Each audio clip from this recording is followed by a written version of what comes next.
찬송가 330장 찬양하겠습니다.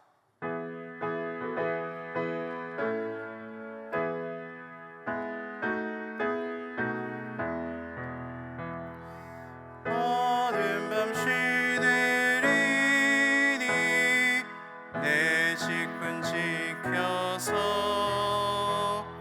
찬이슬 맺힐 때에 일찍 일어나 해 돋는 아침부터 힘써서 일하라.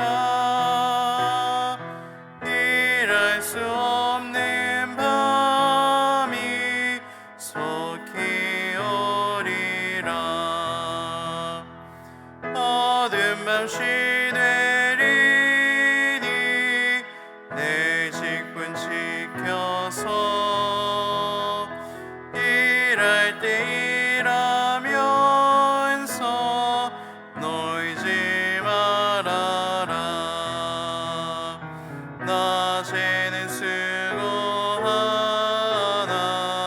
쉴 때도 오겠네.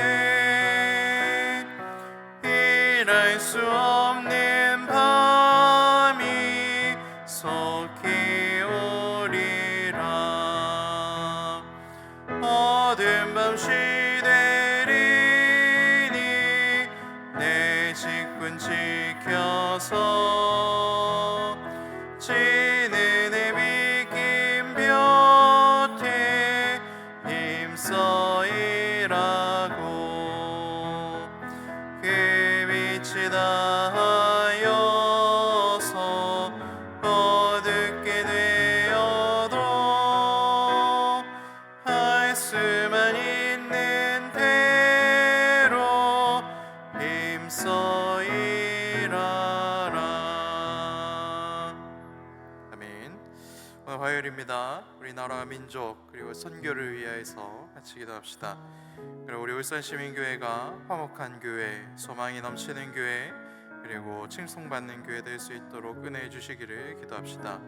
그리고 이번 주 주일 임직식과 은퇴식이 있습니다. 이 일을 통하여서 하나님이 주시는 은혜와 기쁨으로 충만함을 누리게 하여 주시옵소서. 우리 같이 기도 제목으로 같이 기도하겠습니다. 살아계신 하나님 감사합니다. 오늘 이 새벽 우리를 깨워주시고 주의 예배 자리, 기도의 자리, 주의 영광의 자리에 나와서 시작할 수 있게 하신 그 은혜에 감사합니다. 하나님, 이 나라와 이 민족 그리고 우리 선교를 위하여서 기도합니다. 이 민족을 특별히 사랑하셔서 아름다운 은혜와 아름다운 복음이 선교사들보다 먼저 들어오게 하시고 이 땅의 민족들이 먼저 복음을 받아들이게 하신 그 은혜를 기억합니다. 하나님의 그 놀라운 섭리와 당신의 그 아름다운 은혜들이 계속해서 멈추지 않을 수 있도록 우리를 들어 사용하여 주시고 우리의 입술을 통하여서 복음이 그리고 이 민족을 다시 살리는 그런 능력들이 전해질 수 있도록 은혜를 더하여 주시옵소서.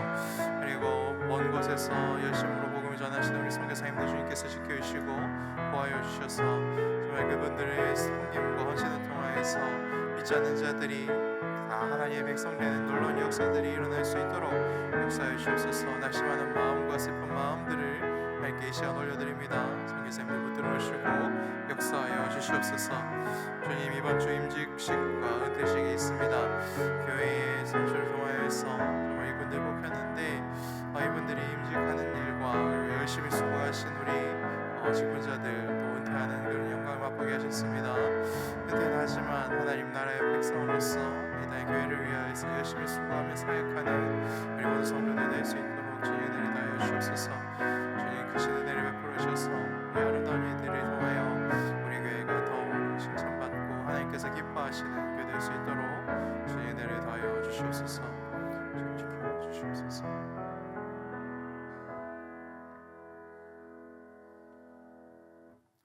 함께 나누는 하나님 말씀은 전도서 11장 1절에서 6절까지의 말씀입니다. 제가 진 성경은 구약성경 959페이지입니다.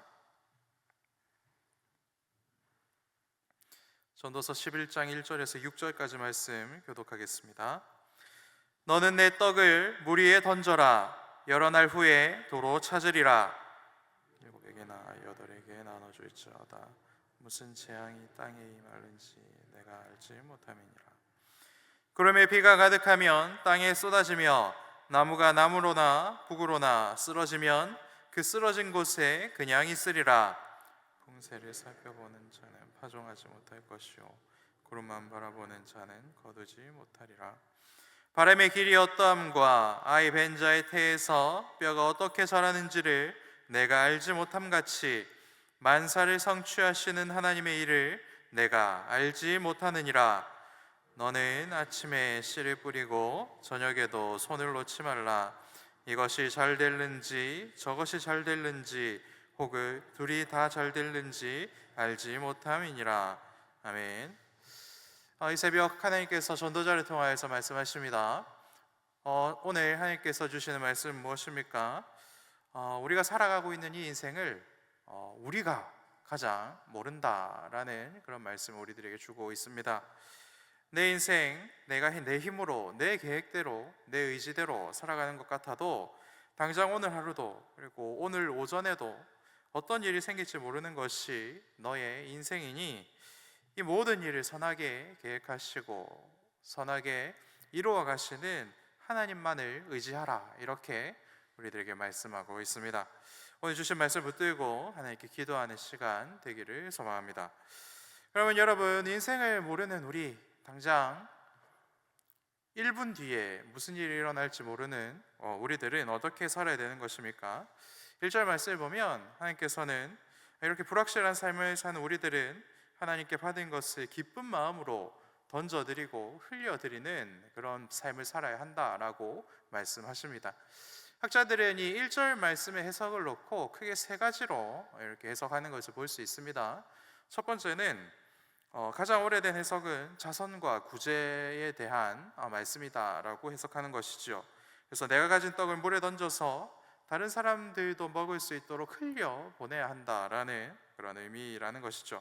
그래서 오늘 내가 흘려 보내는 사람이 되면 내일 내가 흘러온 것을 먹을 수도 있는 그런 사람이 될 수도 있으니 이 일을 함께 해내야 한다라는 의미로 사용했다고 전통적으로는 그렇게 해석을 합니다.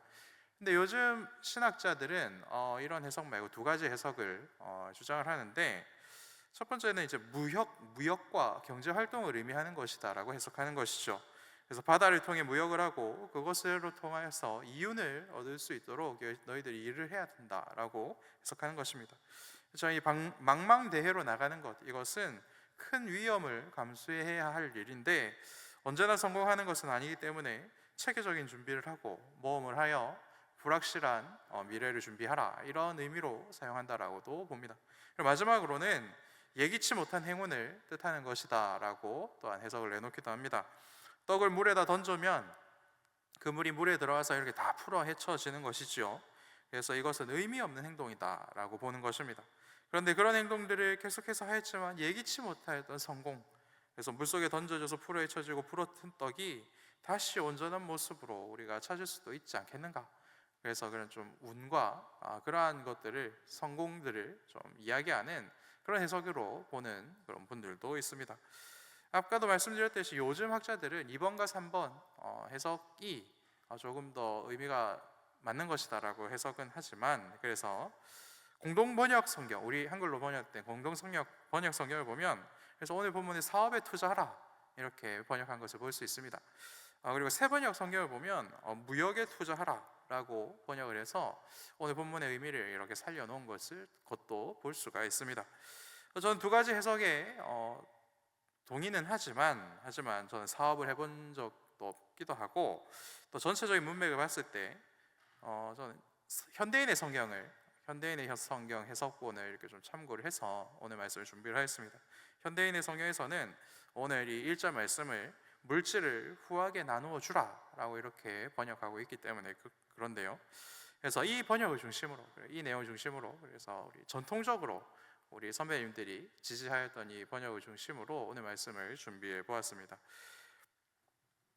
그래서 우리가 가진 물질뿐 아니라 믿음과 헌신과 시간과 노력과 재능과 달란트를 포함하여 하나님께 받은 모든 것을 나 혼자만을 위해서 쓰는 것이 아니라 이것이 필요한 사람들에게 흘러갈 수 있도록 계속해서 공급을 해주는 것으로 오늘 말씀을 해석하고 선포해 보려고 합니다.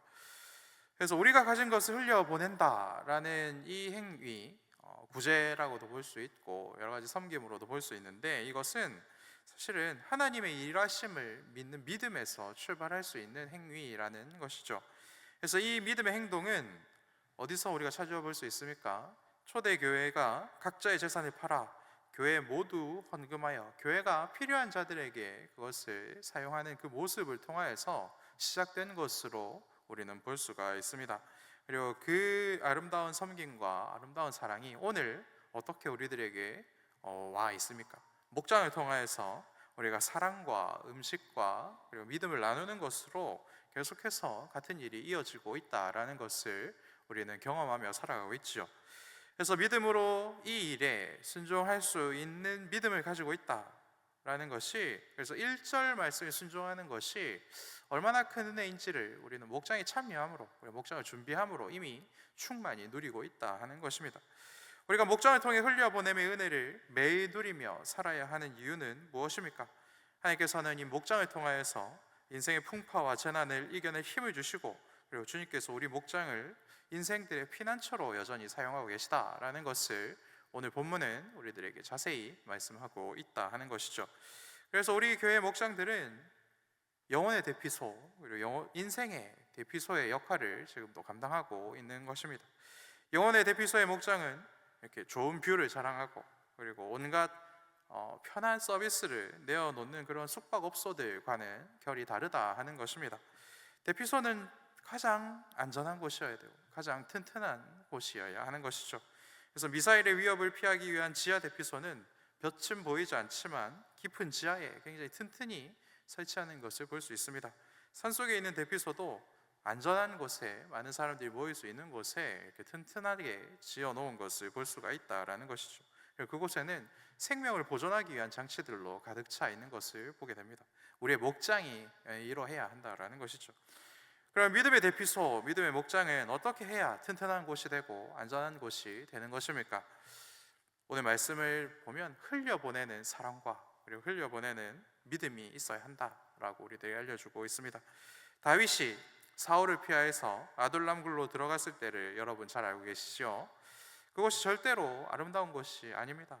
어둡고 그리고 숨겨져 있습니다. 그리고 굉장히 거칠었던 사람들, 한이 많은 사람들, 입에서 좋은 말이 나올 수 없는 사람들이 그곳에 가득 모여 있었다라고 성경은 말씀합니다. 환난당한 자, 빚진 자, 마음이 원통한 자가 다윗에게 와서 숨어 있었다라고 우리들에게 알려주고 있는 것이죠. 그렇지만 그곳이 가장 안전한 대피소가 될 수 있었던 이유는 무엇입니까? 사실 그곳에 환난당한 것으로 치면 다윗보다 큰 환난은 당한 사람이 없었겠죠. 그리고 마음이 상한 것으로 쳐도 다윗보다 마음이 상한 자가 없었을 것입니다. 하지만 그곳의 목자가 되어서 다윗은 자신에게서 나오는 사랑과 믿음이 필요한 자들을 그곳에서 흘려버림에 섬김으로 그들을 도왔고, 하나님께서는 그 믿음의 모습을 보시고 그곳을 안전한 곳으로 만들어 주셨기 때문에 그곳은 동굴 속에 있었고 깊은 곳에 있었고 볕이 되지 않는 곳에 있었지만 그것은 가장 안전한 영혼의 피난소가 될 수 있었던 것입니다. 그래서 하나님의 사랑을 흘리고 재물을 흘리는 곳에 하나님의 역사가 있고 하나님의 은혜가 있으며 그곳이 가장 안전한 곳이 된다라는 것을 확인할 수 있습니다. 잘 되는 목장도 있고 그리고 여전히 어려운 목장들도 있지요. 하지만 다윗의 아둘람굴을 생각해 보면 사탄은 그 영혼의 피난처를 어떻게 공략을 하는가? 목자들을 공격하여서 너 힘든데, 너 슬픈데, 너 이제 더 이상 여력이 없는데, 너에게 찾아온 그 사람들 이제 그만 포기할 때도 됐잖아.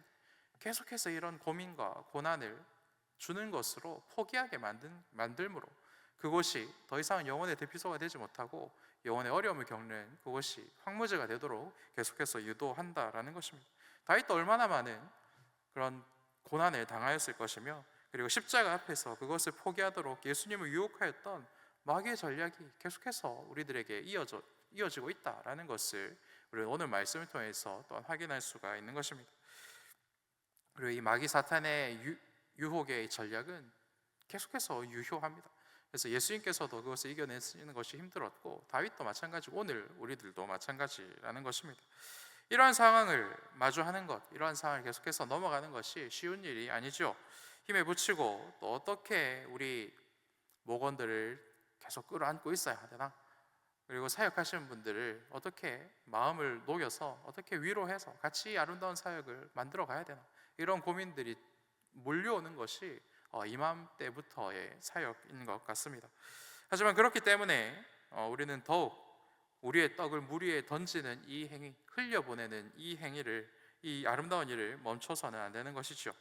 내가 할 수 있는 것보다 많이 해야 된다라고 오늘 성경은 이야기합니다. 7에서 8에게 나눠주라 라고 말씀하고 있지 않습니까? 그러면 우리가 할 수 없을 것 같은 그러한 일들을 하나님께서 맡겨주시지만 그 일에 순종하면 하나님께서는 우리들에게 힘을 주시고 능력을 주셔서 그 아름다운 일들이 완성되어 갈 수 있도록 일하시는 것이죠. 그렇게 하나님의 은혜가 부어질 때 우리 교회와 우리 목장과 우리 가정이 영원히 대피하여서 영원히 살아서 숨 쉴 수 있는 그런 대피소가 되어져 가는 것입니다. 이렇게 하면 잘 될까? 저렇게 하면 잘 될까? 우리는 알지 못합니다. 오늘 본문 6절에 나오는 말씀처럼 말이죠. 그렇지만 우리가 하나님께서 주시는 말씀대로 그리고 하나님께서 원하시는 선한 뜻대로 순종하기 시작하면 하나님께서 함께 일하시고 결국은 모든 것을 우리를 통하여서 선하게 이루어 가실 줄로 믿습니다. 오늘 주신 말씀을 잘 기억하며 계속해서 하나님께서 원하시는 곳에 우리의 물질도, 우리의 수고도, 우리의 사랑과 믿음도 계속해서 흘려보낼 수 있는 그런 복을 누리는 저 여러분들 되시기를 축복합니다. 함께 기도하겠습니다. 이 새벽 물 위에 너의 떡을 던지라, 흘려보내라 말씀하신 하나님 감사합니다. 이 말씀 붙들고 기도합니다. 하나님, 이 말씀을 붙들고 기도하려고 보니 내 속에서는 선한 것이 나올 수 없다라는 결론에 도달합니다. 그러니 하나님, 흘려보낼 수 있는 믿음도 주시고 물질도 주시고 시간도 주시고 건강과 체력과 소명도 또한 새롭게 더하여 주시옵소서.